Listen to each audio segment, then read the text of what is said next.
Why are you nervous? I don't know. All these people watching.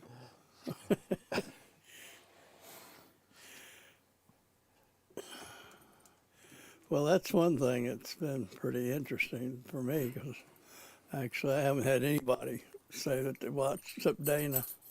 Mm-hmm. She was in there. So I don't feel like I'm exposing myself too much. Well, all my friends tell me they love you. They say it's fun. Hmm. All my friends tell me they love you. They say they love watching it. Oh, that's great. I'm going to share it on your Facebook page. My friends say it's true. They do have talking frogs in the South. I'm like, yeah, they do.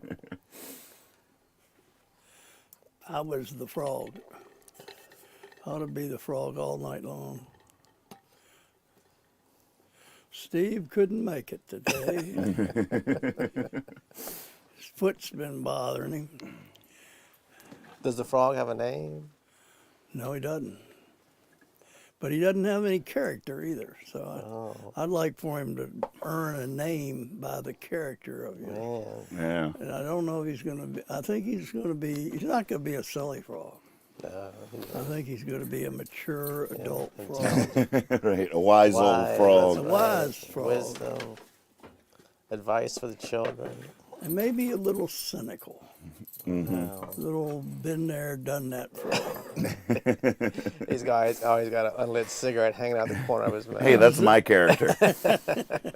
I am going to try to quit on New Year's, though. Have you ever quit before? I might be a little snippy next time, a little chippy. Well, you did good there for a while. I did good there for a second. How All long right. Oh, go ahead. Going to the intro credits. Are we ready? Ready? Oh, yeah. Just so y'all know, they can always hear us over this begin. It's sort of some of my favorite stuff. Just What the fuck is this? So they've been listening all the way up to now, too? well, for the last few minutes. Well, good. Just went ever since we went live. I do this little start screen, just give people a moment, like, oh look, they're live. Hey, Share the kitty. link. That's Come on. Pip. Come on, Pip. She is the weirdest cat. You just not believe how weird that cat is. I like your long stockings. Wow, she- what's weird? I don't know. It's like she's terrified of us, but loves us so hard. Like it's this terrible mix of. She can never relax. Where'd she come from? Oh, the shelter. Yeah. It was funny because we lost Boo and decided to get another cat or whatever, and we when we were there, she was incredibly affectionate, just like curled right up on me, and it was just like, oh, I just fell in love. It was the last time that ever happened. She did what she had to do to get out of that joint. We brought her home. She disappeared under the couch for 3 days. Oh, my God. Wouldn't come out. Just like what? It's just so funny. Wow. Here we go. Game on. The last dog we had, we went to a shelter to get it. And we just sat there, like, petrified, like, scared, wouldn't even talk to you. You know, it's like, oh. We get it home, it runs to the house, grabs the pillow off the sofa, just runs out of the backyard, like, total wild maniac animal. It just tricked us by, like, oh, I'm so shocked, I'm so scared. It's a misleading introduction. They're in there all traumatized. There's this thing. All right, here we go. Welcome to episode 6 of Jabber John here, live from Nathan's Land. We're back here once again. Got my dad, Steve Moore, Kyle Hogg. I'm Nathan Moore. Welcome to the show. Make yourselves comfy. If you're watching on Facebook or somewhere like that, be sure you're clicking on the stream itself, not a shared post, so we can see your chats in the chat and respond to you in kind. Welcome, guys. Welcome. Thanks for making the trek. I know it was another yucky day, Rough out there. and I know your foot's bothering you, Dad, so I'm real grateful to you for stepping up on a really bad foot. Thank you. It's what it is, but it feels fine now that it's out of my shoe. Right, right. That was rough. but we're doing all right. I remember you used to always complain whenever somebody was half-stepping. That was one of your phrases. Half-steppers. Yeah. Half-stepper. Do you know where you got that? No, it was one of the terms that we used back in that time for someone that wouldn't make a full commitment. It was definitely something you would, you'd say something at Marino's to a guy that was leaving after only 3 beers. That's the quick definition of a half-stepper. Half-stepper. And none of us were half-steppers, which meant we were easily intimidated into the 4th beer. Right. So Peer pressure. yeah, so we were just alcoholic drunks with a record. But we weren't half-steppers. We were There weren't not. no half-steppers in there. No way. That cell is full of full steppers. The cell is full of full steppers. Bam.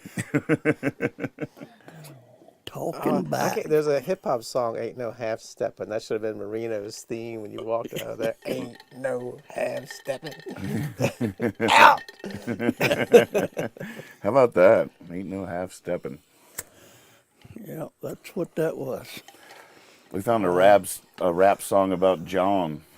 Oh, you did? Mm-hmm. The first night we were Googling to see how available that name was, Jabberjawn. It's so weird when I've been watching YouTube. I'll just see people holding signs up, or they'll be doing it. The algorithms are onto us. That's good. That's a good sign.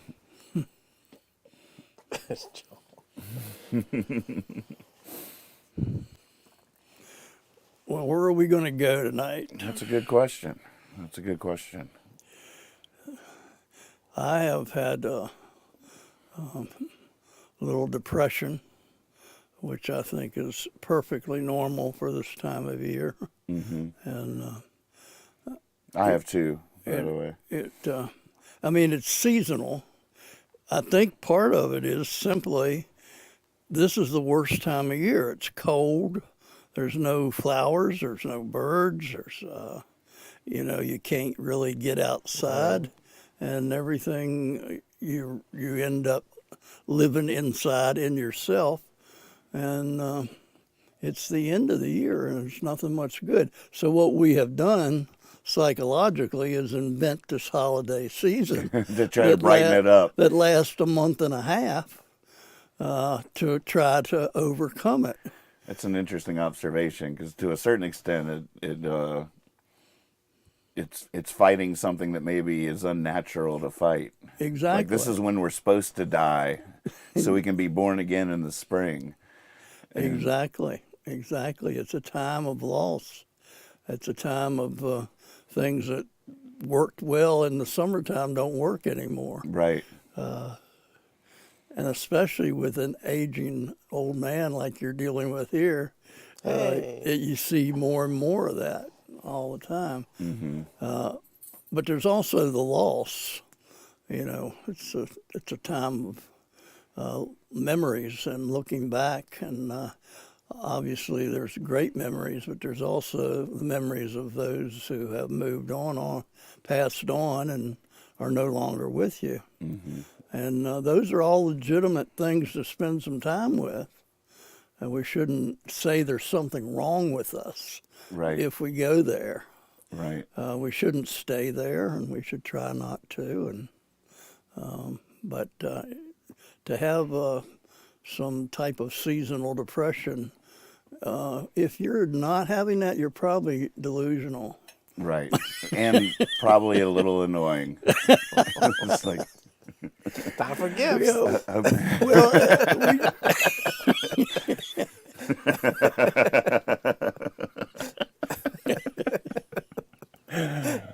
No half stepping. We told you to get out. No, I agree. I agree with what you're saying. the things I have going for me in this season is my wardrobe is a winter wardrobe. I don't know what to do in the summer. Like, none of my heroes ever wore shorts. I just you're not going to see Bob Dylan in a pair of shorts. That's a good point. And I suffer from that. And I don't necessarily want to leave the house. So when the weather comes along to justify my natural behavior, I don't feel as guilty about it. Right. I'm just like, in the summer, I'm more of a mess because I know I should be out there. Exactly. In the winter, I'm like, feeling no, guilty. I'm right where I'm supposed to be. This is great. Exactly. Yeah, that's. I hear that. How have you been? Have you been any of the? Are you relating to this conversation? Yeah, I'm having memory. I was talking to my brother yesterday. We were talking about how Christmas is sort of like just made for kids, and like, the older you get, I don't really get depressed, but it's just like Christmas isn't the same as it used to be. And we were talking. I said, in my memory, which is totally wrong, every single Christmas I had up until 12, it snowed. Right. He's like, oh yeah, it always snowed. And like, can we prove that? He's like, no, it's just you have such good memories of Christmas. It was snow and the family's there.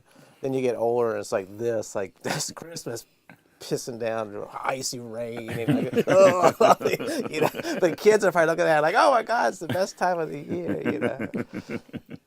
So really it is. It's Yeah, well, you know, when you're a kid, if it snows, you go sleigh riding. Right. If you're an adult, you put on chains. right. And shovel. I mean, yeah. And worry about the roof or the gutter or the call the plumber. Right. Who won't come because he's already busy. Right. So yeah, it's a different snow. Snow's different. Mm-hmm. It sure is. It sure is. We had at Christmas, everybody goes to my parents, and a couple years, more than a couple years ago, my youngest nephew was like maybe 5 or 6 years old. And he clogged the toilet up, clogged the whole system up, and no plumber would come. So that everybody, all the women had to go like to the grocery store. Every time they had to go to the bathroom, they had to drive to like the grocery. We're going to the grocery store again. Like all the dudes were in the backyard, like pissing in the yard. Like we're going to the grocery store again. It's like the damn grocery store's fine. Food lines like what in the world is these women just coming in here buying creamer again? We're all and waiting in line to go to the bathroom.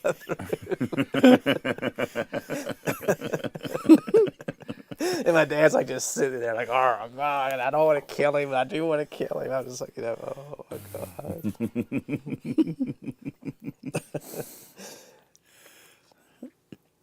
So, give me a Christmas memory.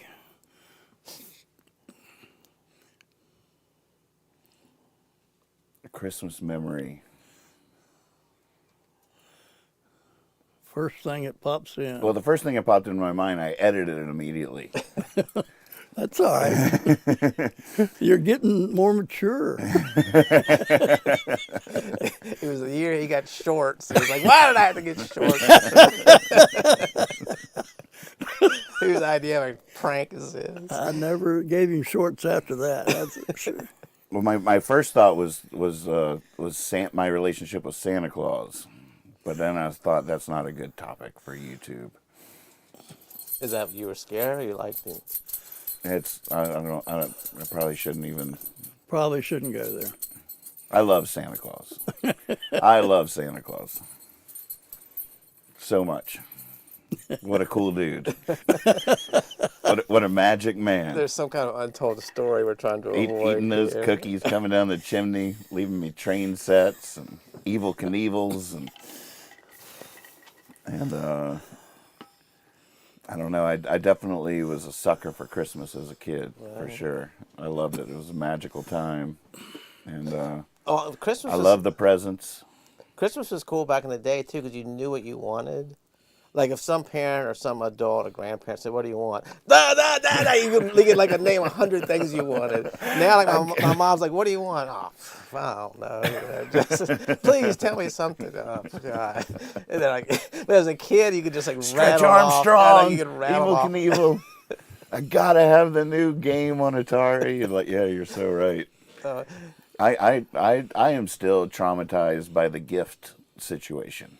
I did a lot of it to myself because when I was younger, I was, especially in my, not as a kid, but as a young adult, I would put so much energy into making everybody a Christmas present. Oh, wow. And I did that for years, and then I slowly lost steam with it. And with that loss of steam came this whole like crushing guilt over that loss of steam. Right. And it's not that my love for the people I love is diminishing.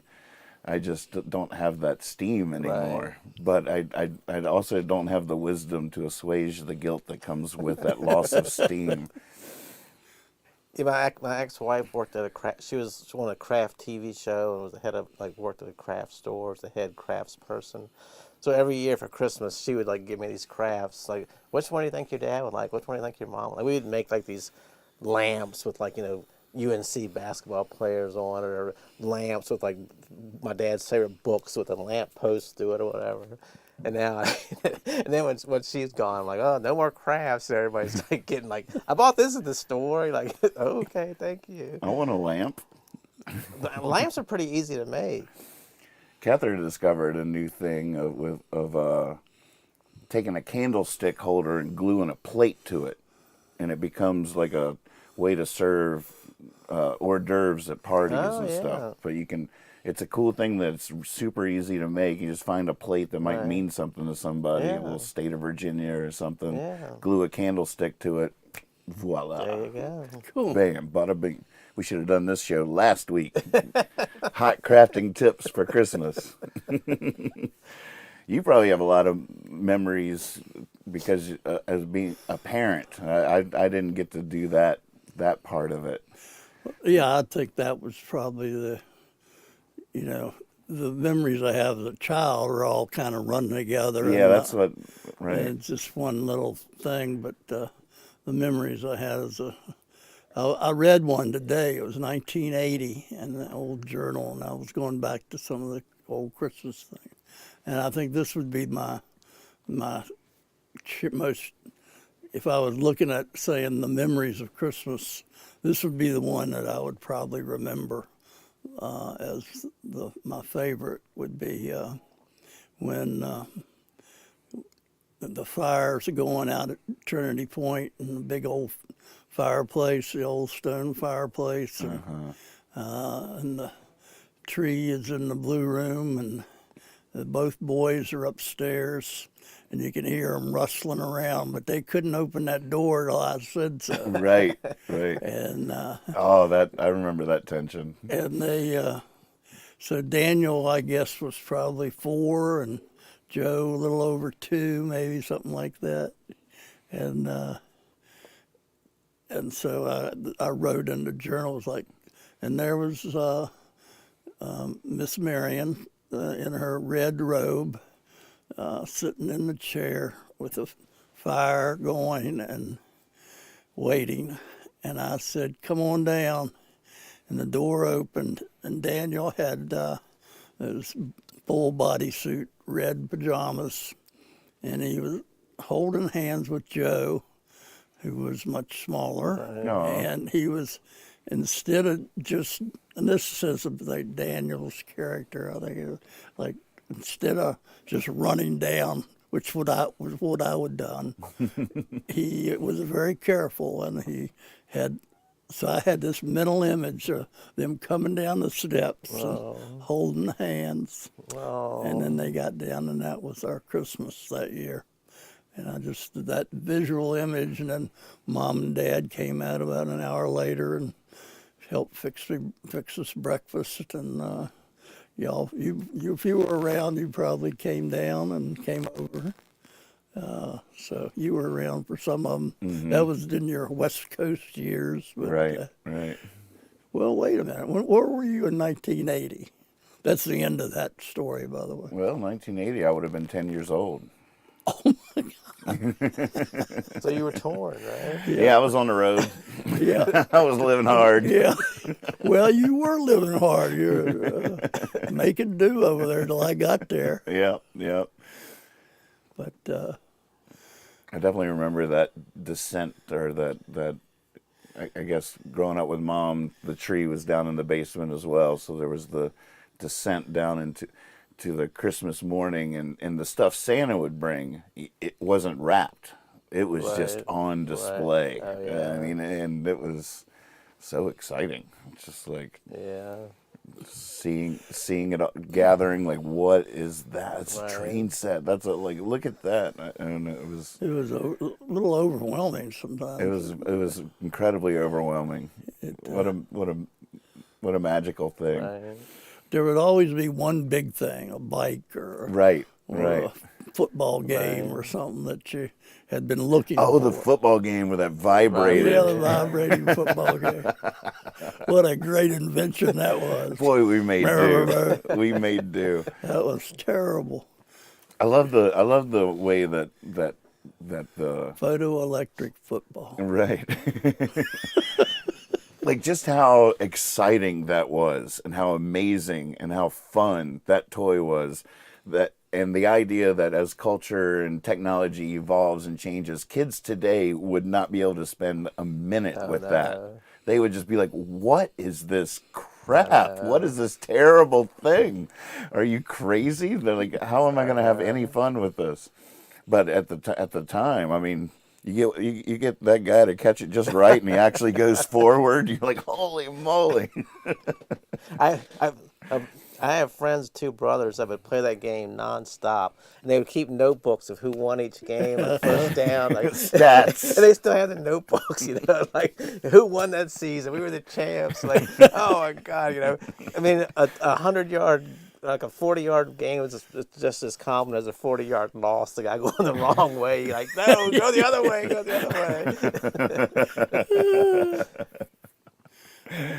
Really had to bring so much imagination to the Yeah, you had to bring it. You had to make your own rules. 'Cause Right. It didn't work Yeah. the way it was supposed to. That's if there's any problem with modern day stuff, is it does so much of the imaginative heavy lifting for you. Like it's almost, you almost don't have to exert much Right. to be in a magical other world, but you're not using your creative Oh, power yeah. to create it for yourself. It's these video games and stuff. I tell you, I mean, even video games when I was a kid, where there was like Pong, it was just Right. like a miracle. Like, oh my God, I could play it for hours. The first games on Atari, it was just like as mind-blowing to me then as these crazy games Yeah. are to kids now. But those games to kids that I played to kids now would be the dumbest thing they've ever been exposed to. Downhill skiing. Yeah. My parents were like in their early, like I think they were both 20 when we were born. So my dad was still pretty young when we were like 8 or 9, and not that he was into GI Joes, but we'd come down for Christmas morning and he'd have like a whole battlefield set up, and we didn't even want to touch him. We were just looking at it like, oh my God, he's got a tower. And there's like one guy behind some rocks over here, and you just be like, but we always thought like Santa did it, So we were like, and he's like, well, play with them, they're yours. No, you just want to look at them like, oh my God, look at this cool scene. You just wanted to like burn that memory into your head, because once we got them, they were, an arm came off and stuff. We never did anything cool with them like that. That was your dad? Yeah. But you try to remember, this is what they could be like if we had patience and time and weren't so out of control. If we went out in the backyard trying to throw them in the tree. Set his head on fire. That'll be fun. Give me that slingshot. I got an idea. See if the dog would chew his foot off. Let's see what we can do. Welcome to the show, April. Welcome, Stephen. Welcome, Kim. Welcome, Ben. Everybody, welcome to the show. Good to see everybody. Happy holidays to you. Any questions? Any good Christmas memories y'all have?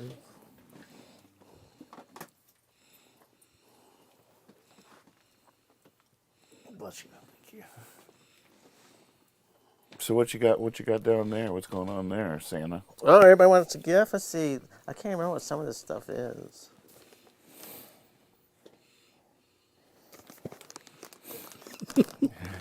You already gave me I just mine. gave you a cup. Oh, this is the first one I got for you.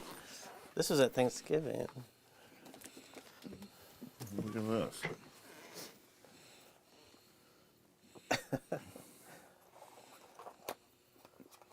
What a fun little box.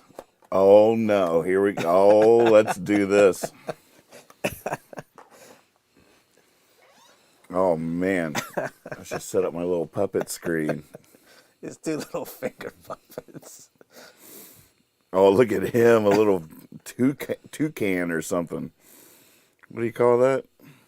Yeah, I think that's what it is. Christiana, hello. Oh, they're watching It's a Wonderful Life. Whoops. I don't know. I'm feeling the spirit. I'm feeling the spirit. How you feeling? Okay, so, you know, whatever. Whatever. And that's Christmas in a nutshell, y'all. Here we go. I wonder which one was which in people's imaginations out there. Which of these guys do you think was feeling the spirit? Which one was whatever? First right answer in the chat wins. I saw those. These are great. I saw those a couple of days after we were playing with the puppet. Hands up. Oh my God. Let's see what else we got in here. Oh, here's one for you. Oh, you're so sweet. Thank you. I'm guessing a book.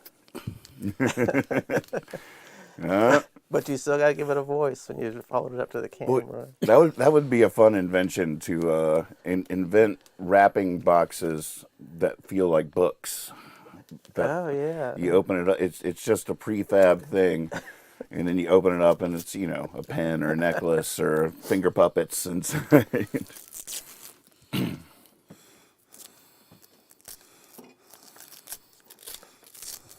It cracked me up that I actually saw finger puppets out somewhere. I was like, what are the chances that I would run into these? Right. Puppets. Might be that old thing about how you know, once you start looking for a penny, you start finding them everywhere. Yeah. Stanton's Newtown. Wow. The history of Newtown. Wow. Oh my goodness, we're in Newtown now, right? Yeah. Oh, I'm going to enjoy that. Who wrote it? Well, that's what I'm going to see. Yes. It's not Culberson, is it? No, Catherine Brown. You know her? I don't think I do. I think I might have taught her son. But I don't know if that's the same person. You'd be able to teach us about our neighborhood. Yeah. Well, thank you. I didn't know it was actually as old as it is. Have you read this? No, I just found that a couple days. I'll read it and get it to you because we all need to know. I'll share it with you. Yeah, I look forward to it. There's a lot of pictures too. That's fun. Yeah. Thank you so much. Oh, yeah. I bet your house is in here. Bunch of them are. Dad just got a history of Newtown. Here, look at this. That's exciting. April says Nathan will use those finger puppets in future shows. I'm certain. You know it. Oh, definitely. They are going to take on a personality and help me hold her down in here. So this one, all of yours had to do with something that we've discussed or seen. Percy wants to be on the show. You want to be on the show? You're very Christmassy.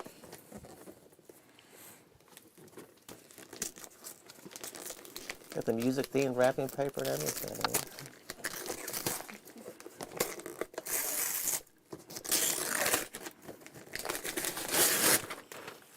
Whoa.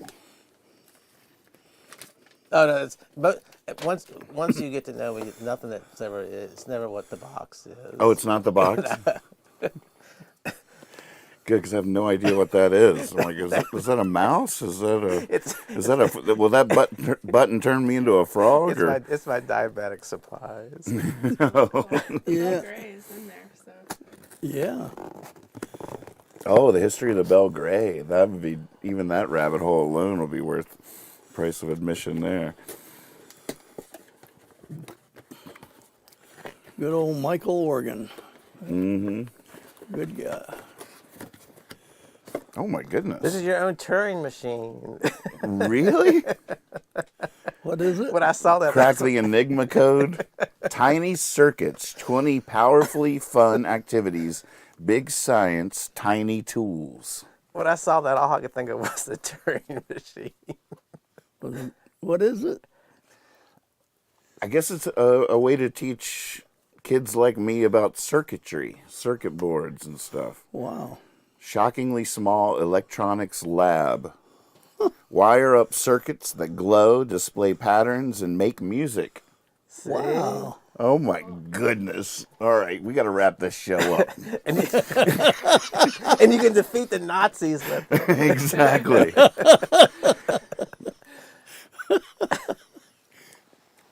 Play fast-paced electronic games with lights and sounds. Learn about persistence of vision. What? I just threw that in.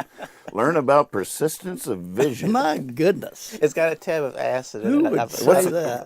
ages 35 and up.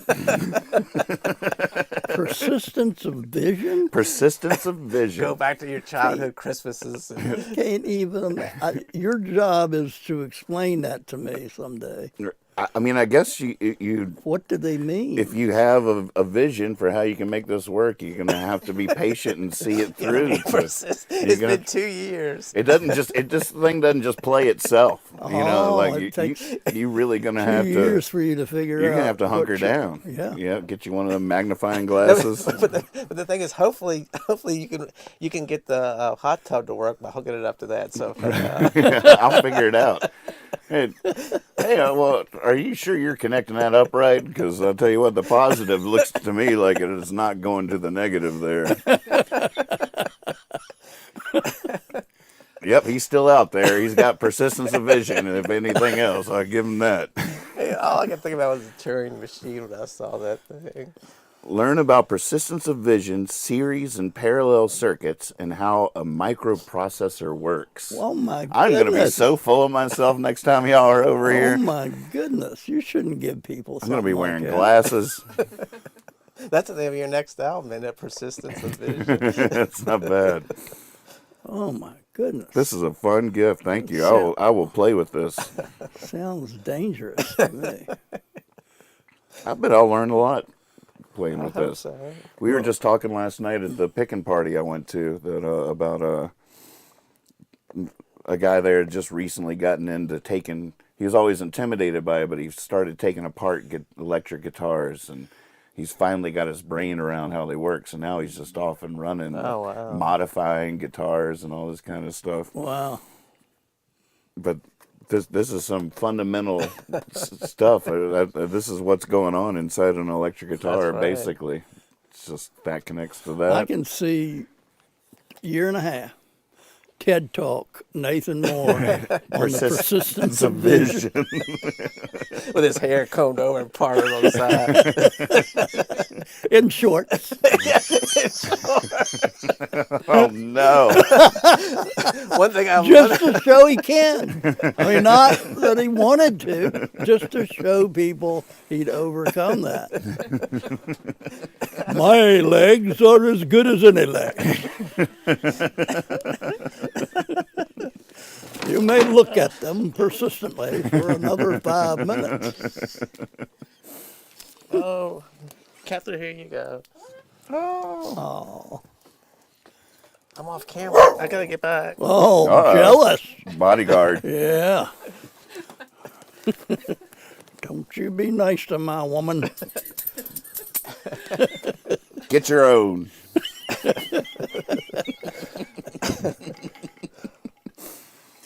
I really want to show Percy.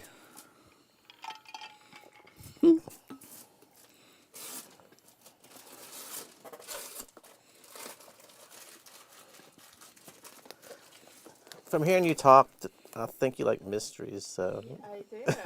Wow. I haven't read either of these. They Oh, look great. What are they? The Life and Death of Sophie Stark and Angela Sloan. Whoa. I'm good.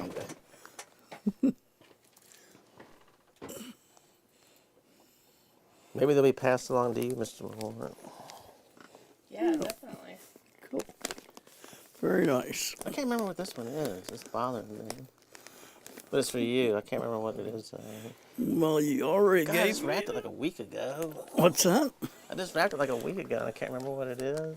Well, it's a nice looking zebra paper. I like that.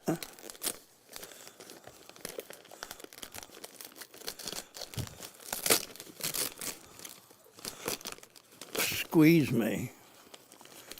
Does that ring a bell? Well, A that's not what super-sized, super groovy. Oh, that's not what it is. That's just the box. Squish me, squeeze me, pinch me. The groovy glob. But that's not really what it is. That's just what the box is. Super size, super groovy. What in the world? That is what it is. Just put it down. You're good to go. You'll love it when you get it home. Wait, what? I'm missing this. I finally got the Percy cam working. Well, I've got a ball or something. Paper.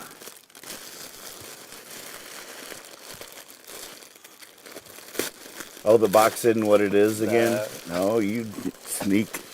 Oh, gotcha. Very good. It is another. Oh, cup. you know what that is? It's very special. It's a cup from Jane's restaurant. Oh, that's very nice. I will think about that every time I use it. It's a Firkin pie cup.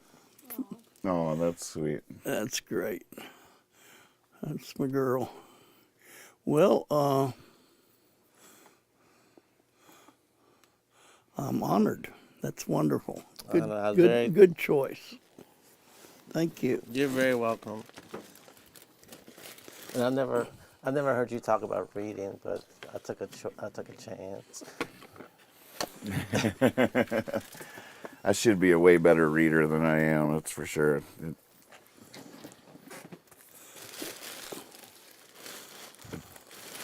It always works. I don't know why I don't go to it more often.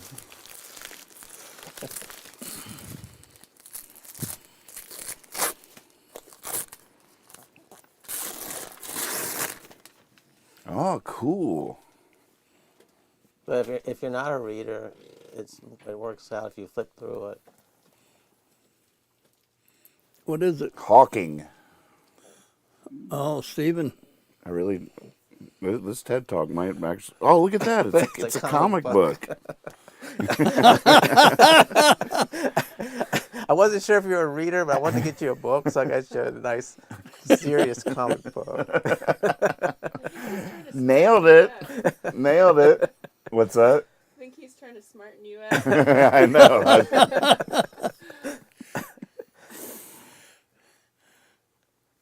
Oh boy, he'll never go to just words on a page now.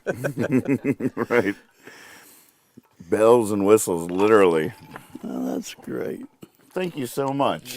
And one last one, you're so very well. And this one is about something you told me in the car last time we were driving Oh home. God, I hate to think of what I said.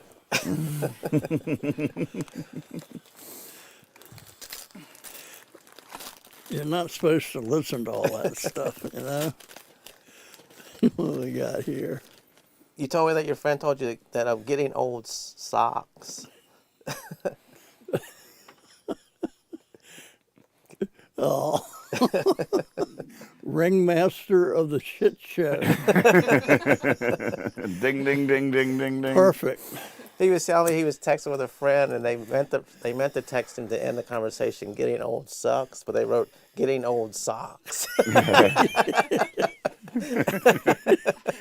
I'm thinking, you can't even say that. I thought that was so funny. It'll be the title of my next book. That's great. Getting old sucks. These are new. There's so many ways you can read that. Yeah. I definitely need different socks now. I need special socks. I need loose socks. Right. Tell me about it.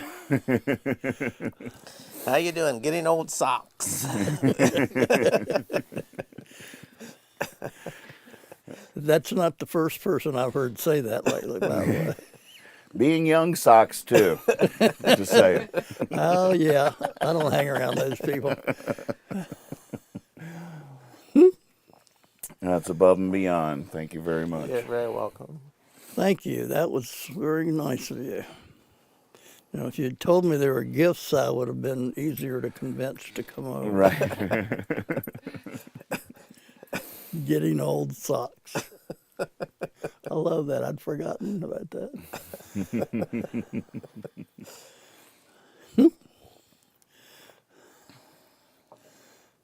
Yeah, I was telling my nieces and nephews now, the gifts from me are gonna be like from my old grandmother. You're gonna get like an orange and a pair of mittens or something. 'Cause I don't know what to get anybody anymore. You are a great gift giver.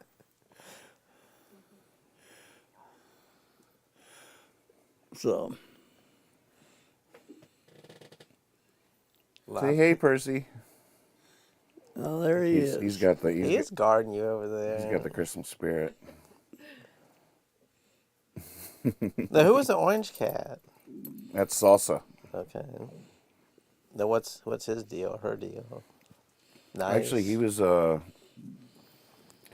my brother-in-law and sister-in-law got that cat before they moved here, and they were moving to Stanton in phases, and so they left Salsa with us for like a month or two, Right. and as they were moving out slowly, looking for a house and all that kind of stuff, and in the span of that month, Salsa and Pip just became this inseparable little cute little couple. They were just always licking each other, and oh my goodness, is what is that sound? That's my phone. Oh, I thought it was the frog. entrance of the frog. I was like, man, they just putting that sound to it now. Have you been the frog yet tonight? I just turned into the frog. Sure did. I am now the frog. Man. Hey, frog, welcome. Hello, Nathan. Have you seen my father? Yes, he's a wimp. In our world, we call people like him a half-stepper.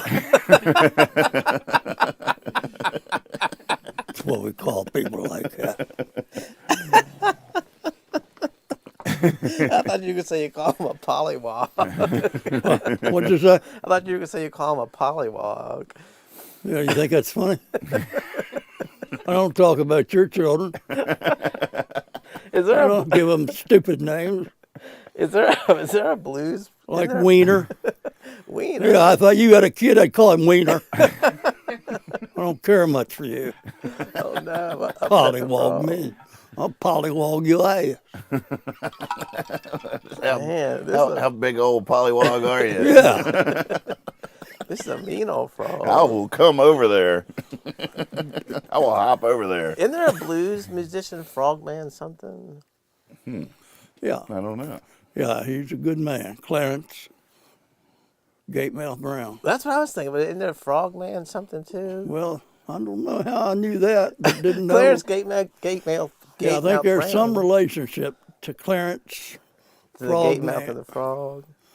But I had big mouths in there. Of course, a lot of people say all frogs have big mouths, and they'd be right. Well, we don't talk a lot. We need to use our big mouth to eat big things and ribbit. And ribbit. Ribbit.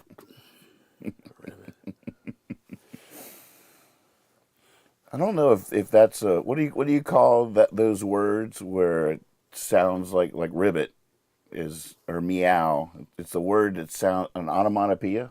Is that what that is? I think so. I think so. Do frogs ribbit? That's my question. Do frogs Yeah. ribbit? I don't know if I've ever heard. I've heard, but I don't know if I've ever heard of frog ribbit. Yeah, there's little frogs or peepers. Peepers. Different species make different songs and different sounds, and there is it's not the big call you hear, and it's in between when they're more or less talking across the pond. They'll ribbit to each other. What's that sound like? Ribbit, ribbit, Oh, that's true. Yeah. Yeah. Okay. All right. I sit corrected. ribbit. Ribbit. Yeah. All right. I'm with it. All right. We've got a frog ventriloquist with us tonight. We can do all the. He can impersonate all the other frogs. You got a frog right behind you there. If you want to do your ventriloquism act. Oh my gosh, I do. That's Prince Frog. That was Kether's grandmom's frog. With fancy boots on and everything. Yeah, he's a fancy guy. Wow. Did you ever try ventriloquism? Is that really one of those things? Well, it didn't have nothing in the back. Oh, I've never tried ventriloquism. You didn't when you were a kid? Well, as he says, I always talk to you. I mutter to myself, so I guess you can consider that ventriloquism. You're close. Already, you could be a natural. Like I said, I never took the extra energy to do anything. But I just got to the mutterings part. That's good enough.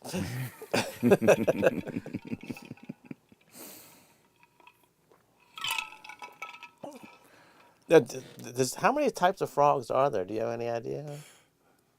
No. There's my kind and the other kind. No, there's lots of different frogs. And every lot of different places they can live. And sometimes you need to be a big frog, and sometimes you need to be a little frog. Mm-hmm. So what's the difference between a frog and a toad? Well, the frogs are water-based more. Toads live on dry land, except in their tadpole stage. They still start as tadpoles. They both start as tadpoles. So toads, they all start up with a puddle with, eggs are laid. I had a lot to do with that in my day. I'm not trying to brag, but I've laid a few eggs over the years. Hundreds of thousands. Universes. And the worst part is to fill up one of those little puddles that form after a rain. You'll come out and you find your girlfriend. You all get together and you hang out for about a day and finish up, and then it turns into a drought, and it dries up. But that's just the most depressing thing. Oh my gosh! It's always worry about the pollywogs. Yeah, the puddles will dry up on you. Mm-hmm.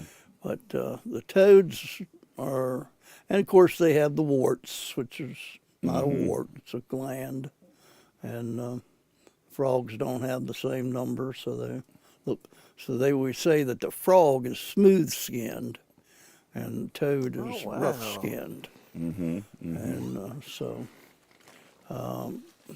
Toads pee on you. I know that much. Frogs will pee on you too if you give them a chance. Oh, you just can't catch them.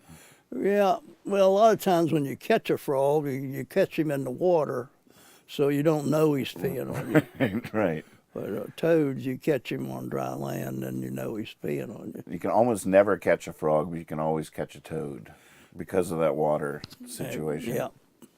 Yeah, toads are pretty easy to catch if you see one. They're well hidden. They're well disguised. Now, when we did the dissection, was that a frog or a toad? Frogs. Mm-hmm. You can raise a lot more frogs. And toads are more hands-on. Do they still do that in school? I bet they do. I think? really don't know. They might do some artificial thing now. Mm-hmm. Might have some robot. Do you remember doing that? Yeah. Whew. A friend of mine in Jersey said her class had to dissect a pig. Oh my goodness! I was like, what kind of barbaric school did you go to? She said she's never eaten like any and type it was of always on the pork. third Sunday after the solstice. I'm like, wait a second. They'd bring a live Why all, squealing pig in there. why all the candles? Somebody hold it while I cut his jugular. Hold on. Yeah, she told me that. I was like, that's not true. She's like, it is true. She's like, I've never eaten any pork since then. I just can't even stand it. Oh, I think she told me she was crying when she was doing it. that's some trauma.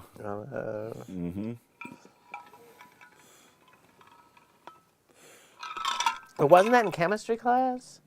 No, biology. Oh, that's right. There's two different things. We would never kill anything alive.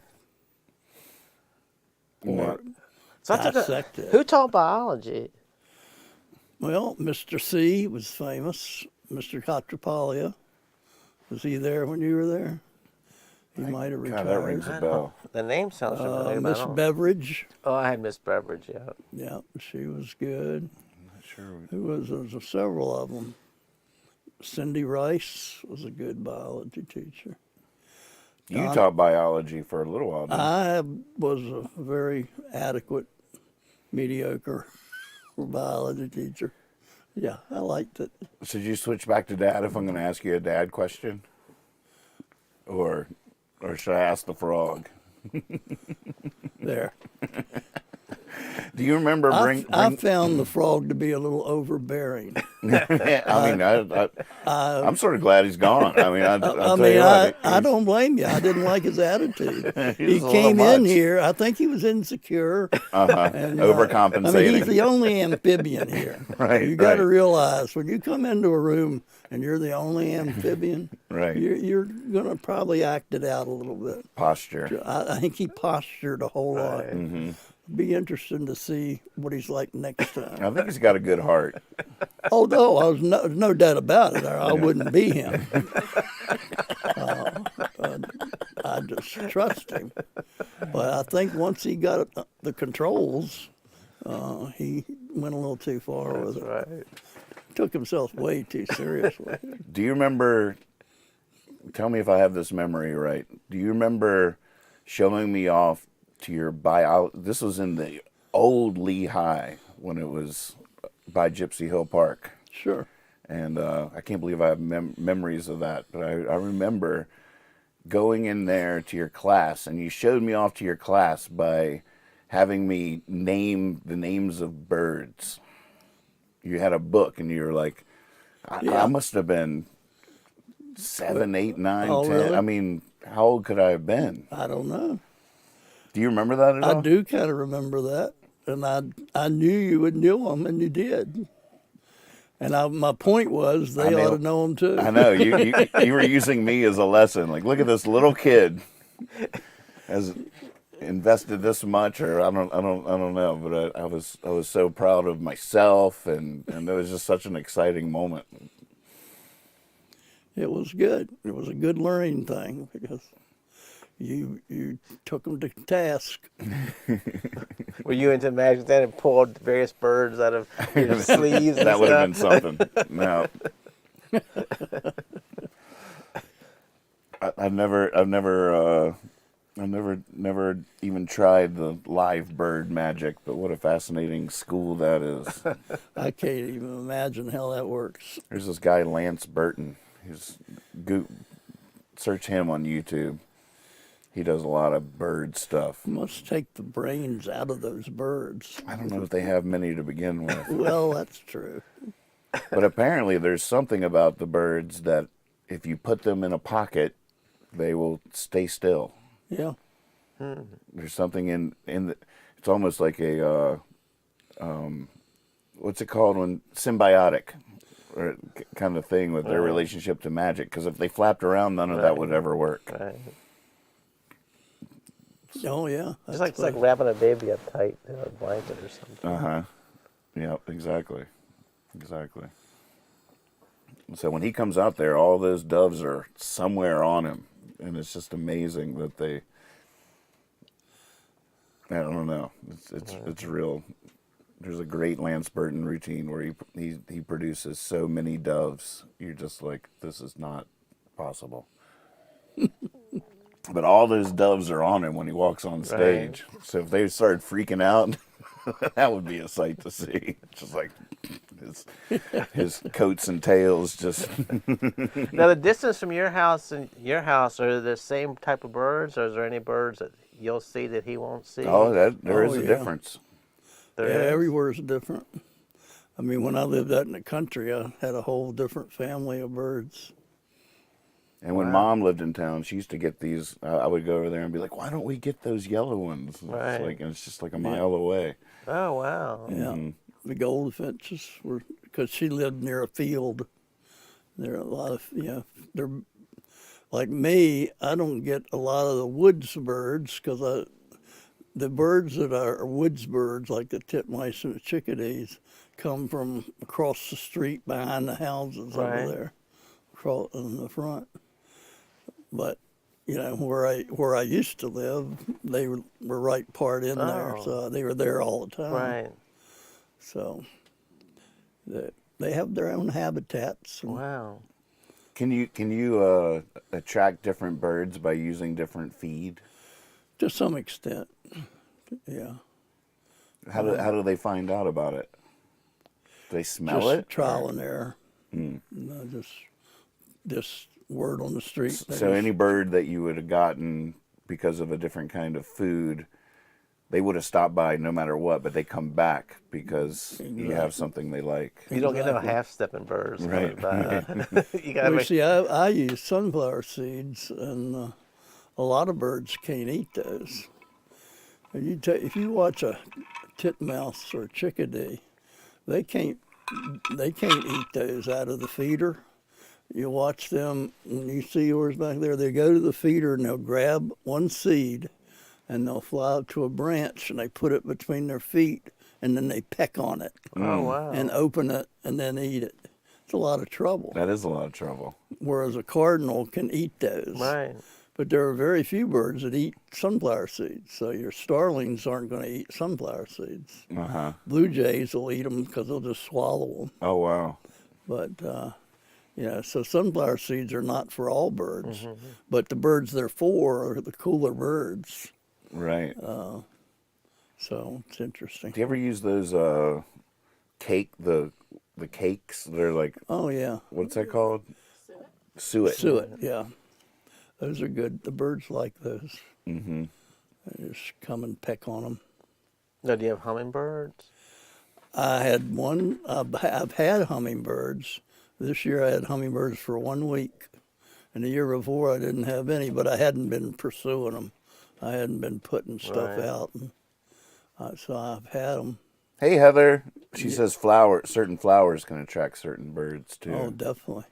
Now you had hummingbirds, right? Jawn? We have had them, but it's you never know. They're not a guarantee. So when they do show up, it always feels like a visit by royalty or something. Yeah, that's the way it was for me. Got used to them, and then one year I just never got any.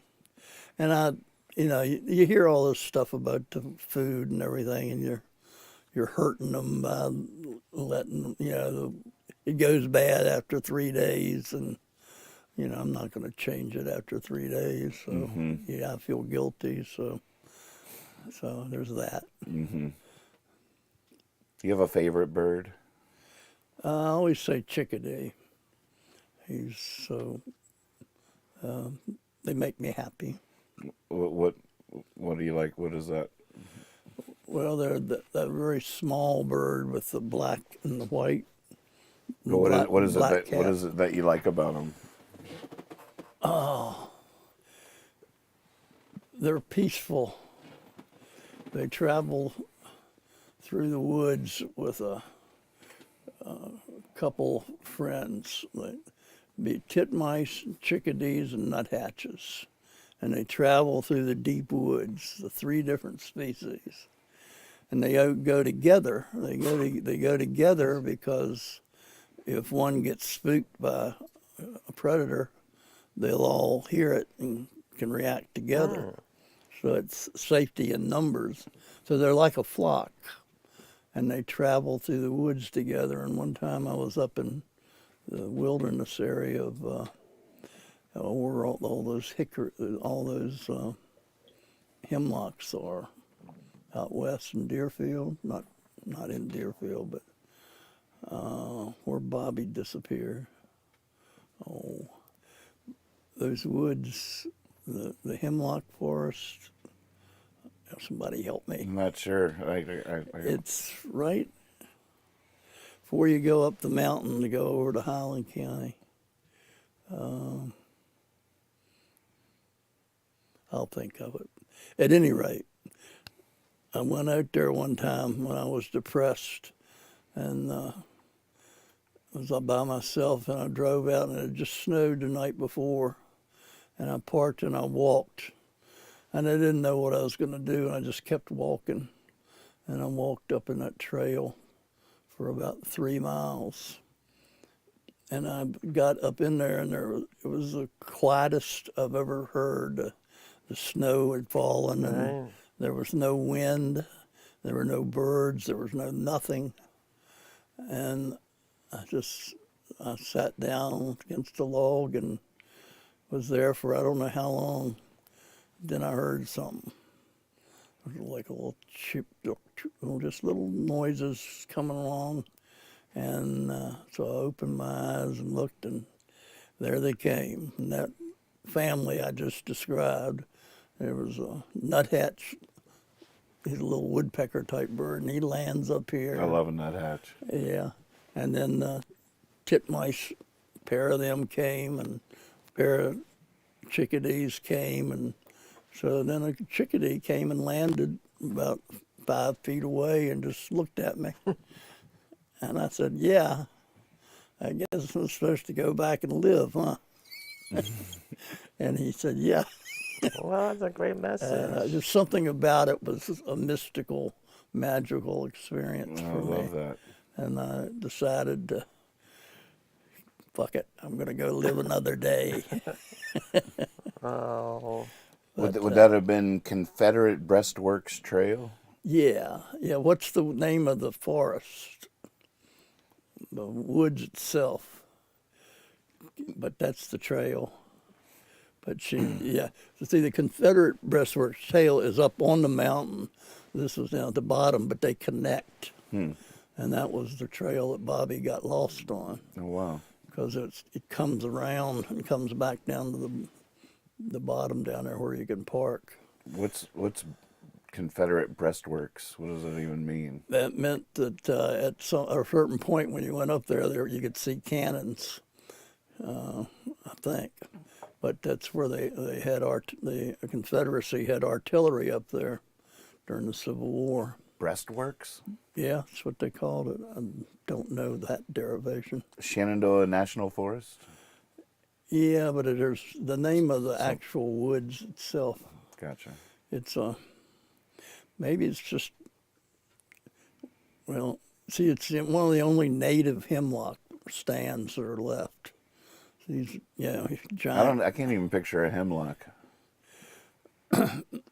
Why am I thinking of poison? That's what I was getting ready to say. I thought hemlock was poison. Right. Hemlock that's a small plant that is a poison that they Same use. word? Yeah, but the hemlock, the tree, was at Frank's Mill across the river. That big pine tree on the left, where the big hole, where the hole ran out, and down below where the run was, there was always a log in there, and then there was a big pine tree. That big pine tree was an old hemlock. Gotcha. So it's just an old pine tree. Wow. But Will you share the cup that Kyle gave you before the show started? yeah.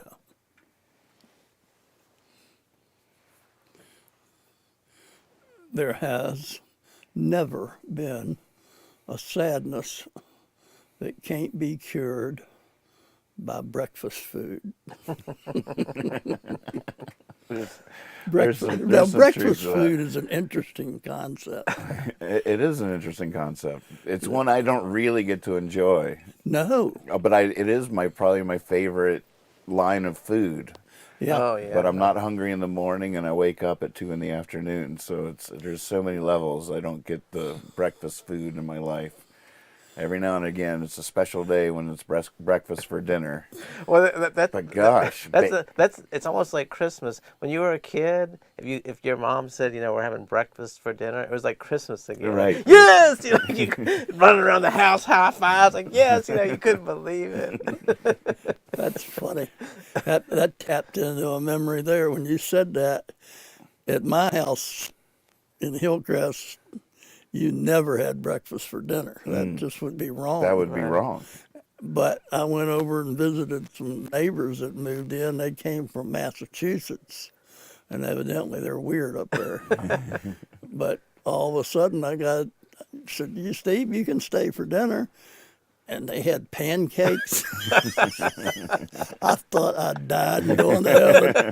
I said, "Mom, I'm not coming back." There are different ways to live. Yes, Yeah, exactly. it's a revelation. We don't have to do it like that. That was always.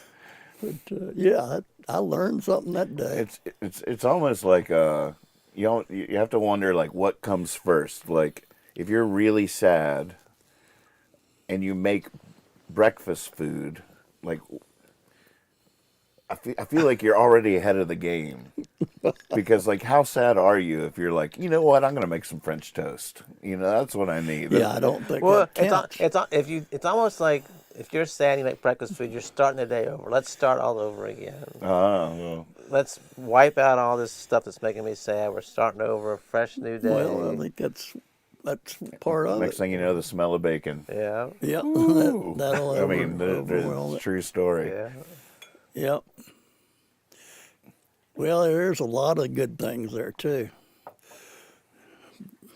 Blueberry And muffins. just if you're hung over, Syrup. if you're hung over breakfast foods, like oh my god, it's Hash like, browns, eggs, Oh, every man. style of egg. oh, We gotta my have God. more breakfast foods. I haven't had a good dipping egg in years. Oh my gosh. He's complaining to you.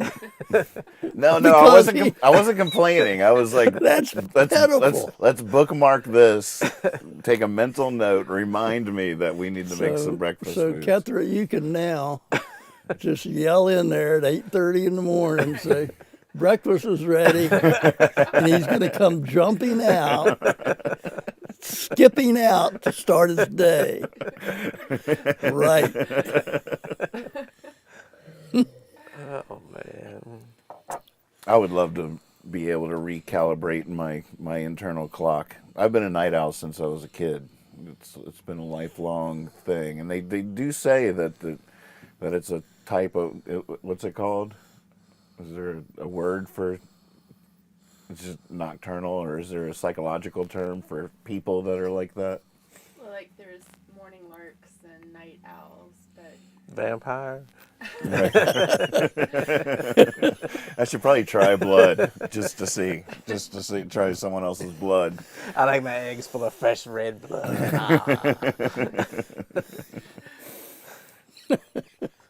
But it's so hard. Even when I try to flip my clock, I always gravitate back. Right. I feel like I've missed out on a lot. That reminds me about the fresh blood. When I first moved back down here, my whole family, my brother and all Wait a his... minute. Stop. I want the frog to hear this. Okay. When I first moved down here, my brother and his family and all their kids and nieces and nephews, everybody came down. I said, I'm going to make breakfast for everybody up at my parents' house. So I go get all, like, 2 dozen eggs and all this bacon and all this stuff. I go in there and I'm cracking the eggs, and one of them was one of those bloody eggs. Ooh. And I was like, oh! I was like, oh! I said, I can't even make breakfast. I was like, dude, I was like, no, I can't even go one from here. But they all wanted to see it. Cause Can't even go on. like from nobody, here. like I'd never even seen one before. Everybody's like, let me look at it. I was like, oh, I'm gonna throw up. I'm like, oh, I was like trying to get away from there. It was like, so I was like, somebody else make breakfast. This whole day is ruined. Oh, it was so gross to crack it open and all the blood. Oh, it still gives me man. the creeps. That's traumatic. So every time I hard boiled eggs now, I'm so scared that one of them's gonna be like that. I just don't know it, and I'm gonna bite into it and like red. Oh, See, the frog doesn't even know what we're talking about because it's just flies. that's right. Just flies. Well, I read and I watch television. I know what you people do. I read and I watch television. I know what you people do. I understand. I don't really understand him, but I don't think you're supposed to. How much time do you think frogs or other animals spend watching humans? Or do you think birds watch you when you're watching them, or they don't really notice Oh, you? birds study us as long as they think they're learning something. Which 5-10 minutes. at the most. Got it. I got it. That's right. That's probably that's a little too long, probably. But, Well, like the squirrels in the park, they'll come right up to you. They know, like, if you have food, they'll like come right up to you. there are people that feed them, so they expect you to feed them. Right. Yeah, they're just like everybody else. Kether's dad sent this really funny meme the other day to me of a wolf, this proud-looking wolf, and the caption was like, "It looks warm by the human's fire. Maybe I should approach and befriend them to get this warmth. What's the worst that could happen?" The next panel, 10,000 years later, it's a dog wearing like a birthday cake suit, dressed up in like rabbit ears. It's like this pug dressed up as a as a pumpkin. What's the worst that could happen? What's the worst that could happen? Well, 10,000 years later. Aren't like dogs like the only animal that like domesticated itself? It is a fascinating thing. I think that's true. Like they wanted to come to where there was food and warmth, and they sort of, became like, we'll be your friends if you'll let us hang out with you. Mm-hmm. Yeah, well, I saw a show the other night, and I don't know what it was, but there was one sequence in there, and they were talking about dogs and wolves and the difference. And they showed the genetic makeup. And they actually showed you, they had colored in this gene, this pair of genes. And that pair of genes was in the wolf, but it wasn't in the dogs. Oh, okay. And that pair of genes was meanness. Oh, wow. That attitude, just the whole idea of threatening. Right. It's We just, might have seen that same show. Isn't that the weirdest thing? Yeah. So what does that mean? Well, it just means that what happened was that the pack of wolves would follow the Indians across because that was their only source of food in the wintertime. The Indians would kill an animal and then they'd leave its remains behind, and the wolves would come in and feed. So they got to hang out together, as you were thinking, and eventually a wolf puppy or cub would be taken in, but over natural selection, the Indians would choose the nice ones to Which makes raise and sense. keep. Right. So they were selectively breeding this gene out of the bad ones. But the fascinating thing to me was just to look at a wolf. When it looks you in the eye, it's got hate in it. Business. It's got business. That's exactly right. I don't know if hate's appropriate, but business is right. You're part of the bad team, and we're not going to have you. But dogs don't have any of that.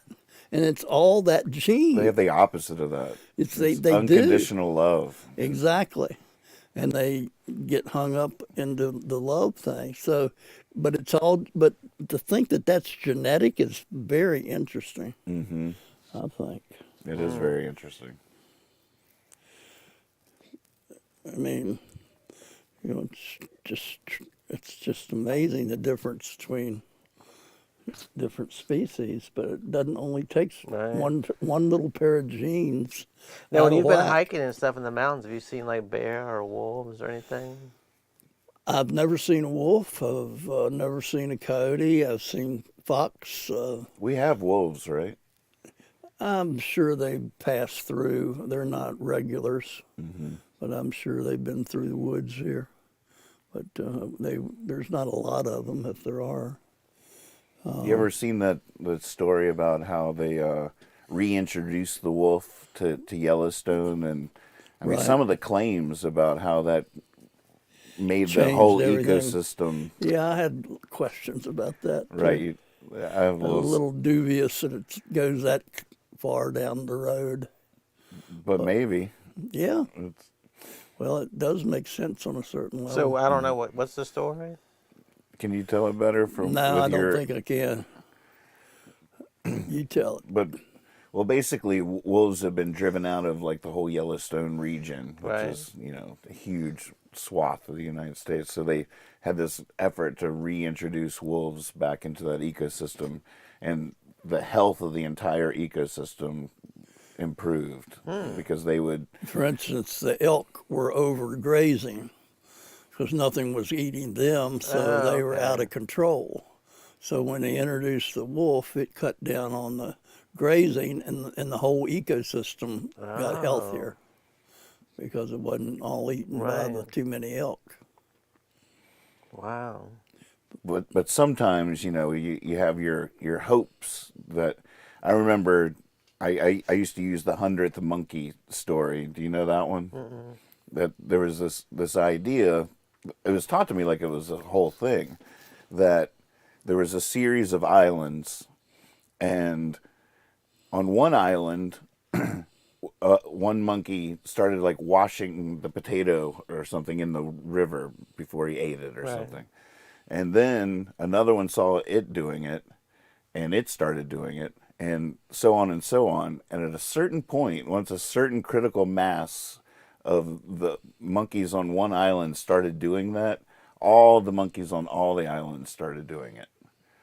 So the premise was the 100th monkey, that if in terms of like making change in the world and stuff like that, at a certain point, once you get a certain percentage of a small group doing something that's healthy and better, Right. it becomes like it just sort of sweeps through the subconscious or something and becomes Oh, a wow. universal. So it was like a real. It seemed like scientific proof that you're living by example and stuff like that Right. could have this profound effect or whatever. Turned out after using that, referencing that in songs and stuff like that, years later I found out that the whole thing was just a nice made up metaphor for someone that it wasn't true. So sometimes I wonder if the wolf story is the new 100th monkey. Well, that reminds me. I just watched this. I watched a thing on YouTube a couple of days ago about, people have always drank water, and just water was dirty and full of germs. People would just die all the time from these weird diseases and stuff. So they started making alcohol, and you would even like in the old days, kids would drink alcohol and stuff because it was fermented, so the water was sort of. It was better for you. Yeah. So then they said when coffee came around, that was the first time they ever boiled water to make a drink. So when coffee came around, they said it was like everybody just got healthier because they were boiling water and cleaning it to drink their coffee. Like they didn't know that's why they were doing it, but it was like. So they just all thought coffee was a miracle cure. Like it was. Yeah, and they were saying like people used to be like, if you were in a field working, you didn't really have to pay attention or anything. You just nothing was happening real fast. But then like they started getting, factories and stuff, and so the coffee would like get you going. I think it was like during World War I or World War II when the more women started working in the factories. They were like, we just were tired at midday. So one of these factory worker owners said, look, we'll give you a coffee break. And that was the first official coffee break. So then the women came back and they were like, caffeined up. And like production went up in the in the factories and stuff. So like they were like, so now the coffee break, everybody thinks that's our time to relax. It's really like the business owner saying, all right, get rejuvenated and go back to work. Right. 10, 2, and 4. Yeah. Hey, J Dodd. J Dodd says, I watched a show where humans took a bunch of foxes and kept breeding the most human-friendly fox of the litter to see how domesticated they could become. Naturally, they had a very friendly fox after many generations. They bred the most human-friendly male and female. It's so amazing that you can just see that like in the span of your own lifetime. Or something. Oh, yeah. Yeah, that all makes sense. It really does. And now all these miniature animals they have now, like miniature pigs and cows and stuff that they're breeding, like why do people just keep messing with, like, you know? I saw like a miniature cow. It's like, that's weird. Was a Shetland pony created by humans, or did that exist in the wild? I don't know that. The horse is another fascinating. I mean, these animals that have a symbiotic relationship with humans are such a fascinating thing. I mean, the horse almost seems, and the dog, I mean, they seem like God put them here to be our companions. If it wasn't for the horse, I mean, human civilization wouldn't have happened the same way by any... Not at all. Not by any stretch of the imagination. It's just a trip to me. I always thought about like farm animals, just how interesting that is. You don't see any of those in the wild. You know, that wild cow over there. It's like farm animals. Yeah. I don't know. They're so they're like cartoons. Right. Little sheep, little pig. Well, it's little another cow, yeah. little chicken. It's another form of selection, of breeding succession to. I mean, all these In animals other words, have. you if it's a nice sheep, you shear it and let it go back. If it's an asshole, you eat it. Right. And over a period of time, It's true. you get more mutton and I'm nicer sheep. I'm amazed at people that raise people I work with raise their own animals and then kill them and eat them. I'm like, oh man, I just. You get attached. There's nothing wrong with it, but I was like, man, I was. It'd be hard. It's hard. It would be hard. You're not supposed to name them. I know. We're gonna go out and kill Bessie today. Okay, I can't wait to see what she tastes like. Like, oh God. That was just. But I know that's the way it was for like hundreds of years. You raised your own cows and your own pigs and killed it, but Well, it's still that way for a lot of us. yeah. There must have been wild versions of all the farm animals for thousands of years before that happened. Chickens were chickens. Yeah. Like, I wonder how chickens happened. Well, It's not like they were like, oh, the warmth of the fire, or they weren't following the trail to eat the carcasses. chickens are just dumb. Is that what it is? Well, I mean, they don't have any choice. They're born sometimes with blood, and Do you think there is an animal like a poodle is to wolf as a chicken is to some ancestor that was some badass dumb bird or something? it was just another bird. It's just another And bird. it could probably. But it has a shape. It looks like a farm animal. It's like But it's it's shaped got like a a shape chicken. because it's got a big breast, and that's what we wanted, so we kept those. Now, so do you think before they were domesticated, they were just laying eggs all over the woods? I and know stuff? I mean, what are we talking about here? I mean, cows make milk, which is butter and ice cream, and then chickens lay eggs, and they're egg. I mean, All mammals give milk, son. right? That's true. And most birds lay eggs, so you're not telling me anything new. I here. know, but most birds. That's true. But we don't eat any other. We eat quail ostrich eggs.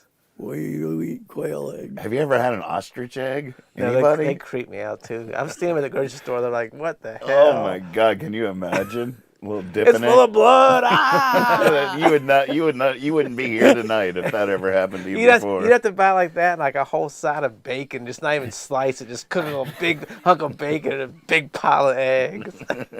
Come on, Fred Flintstone, it's time to eat. I wonder if it tastes just like eggs, but It's too big. it's I don't too think- big. Do we do duck eggs? Oh yeah, You've had those?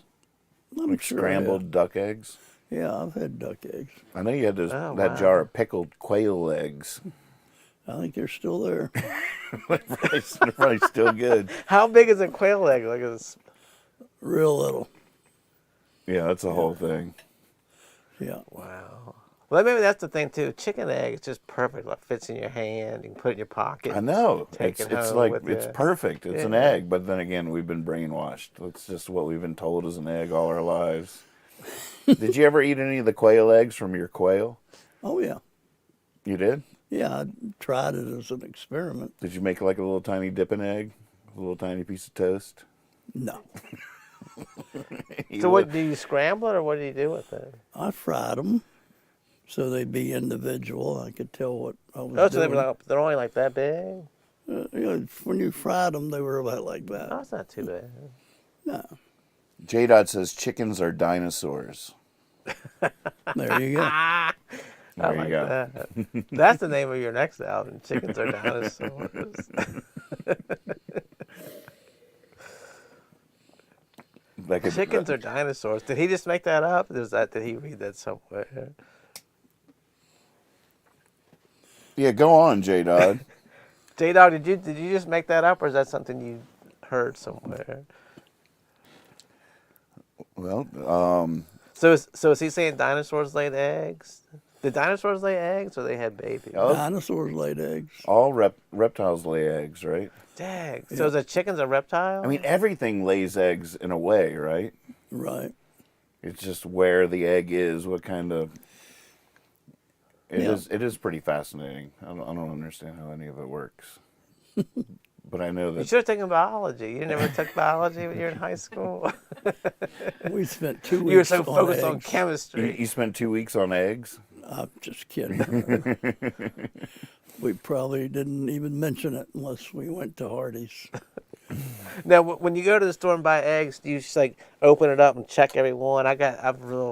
I used to never do that. Now I'm very paranoid. I check each egg and the thing. You know, here's a good tip I've learned is if you put an egg in water, if it floats, it's no longer any good. So you can get around that opening it and to find out. So if you take a bowl of water and put a bunch of eggs in there, if any float to the top, then throw that out. No, not a bad egg. Like when you just go to the grocery store, you can buy a dozen eggs. Oh, to see if they're not Yeah, cracked. Yeah, you got to do that. So we all do that. Mm-hmm. Okay. We all do that. And if they're cracked, you just stick it right back where it was. So the I next just throw it on the person. ground. Ruined. You're not tricking me again, Food Lion. I want to speak to a manager. He says chicken resemble dinosaurs in so many ways. I'm not knowledgeable about it though. They just act like dinosaurs. I know from experience. Your experience with dinosaurs. Huh? All right. Oh, by the way, my God. our time's up. So just so you know, we can clock out now. This is all bonus material on the DVD. Director's cut. This is the director's cut. The outtakes. So are we through? Well, we can be. Ardashir Alaska has something for us here, though, to wrap it up. Here's an exercise. List types of 7 eggs from small to large, then do large to small in less than 60 seconds. I'm wow. not sure I follow that. Types of eggs like animals. Oh, so we have to go from large to small, then small to large. In less than 60 seconds. Can we All repeat? right, go. I guess quail eggs, chicken eggs, and ostrich eggs is all that I know. Duck eggs. Could I be guess in there. duck eggs I would consider between the chicken. Ostrich eggs, or you just start with the big and go down. Oh, all right. So I'd go ostrich, duck, Chicken. quail. But you said something else. What else did you Well, say? Frog. frog. Oh, you can't fry a frog egg. You can't fry it. Well, we're not talking about. We're talking about a game. What's the breakfast? He's got frying. Eggs. He's Come got. on, man, fry up a Once whole he big gets fish. frying an egg in his head, he's not I'll letting tell you go. what.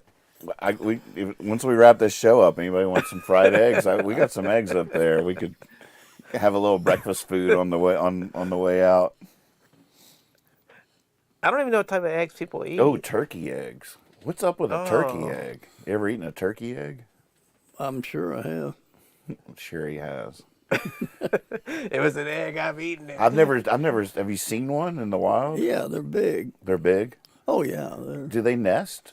oh yeah. A turkey builds a nest. Turkey on the ground. It's not much of a nest. It's just they clear out an area and clean it out. And How do you? If you look at a bird's nest, it is such an intricate, beautiful creation that Mind-blowing. they're not taught. no, they know how to do it. Isn't that It's part amazing? of their genetics. Isn't that It amazing? really is. To be built, to have blueprints of a structure that you're going to build Yeah. built And they in. always build it the exact same dimensions every time. It's amazing. It really is. Do you think we have anything like that? A lot of people they used to say that we were pretty much a blank slate that we would fill in. Is that part of what makes us unique? Or Yeah, it gives us a leg up on creativity for sure. But we're not, I mean, there are certain breathing and things like that we will do automatically when we're born.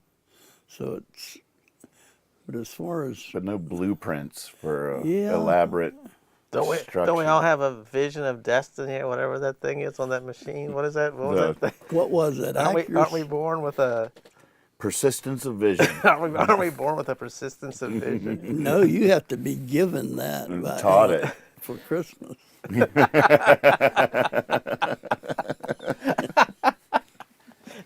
What was the greatest gift you ever got for Christmas? Persistence of vision. All right, well, let's wrap her up. I'm ready to hit. Well, thank you all so Get much home. out there for tuning in to Thank this you. week's Jabber John. We'll be taking next week off for the holidays, and we're going to go see Ethan and Lizzie at Marino's lunch here. They're doing a show at 6 o'clock next Thursday, and happy holidays, Yeah. you two. Thank you so much. Merry Christmas, everybody. Merry Christmas to all of you. Have a great holiday. Wonderful show. Bye. The chicken is a dinosaur. Man, I can't get that out of my T-Rex. head. Boy, they laid some eggs. Can you imagine a Tyrannosaurus Rex egg? You could probably live in it. Geese. But do people really eat all these eggs?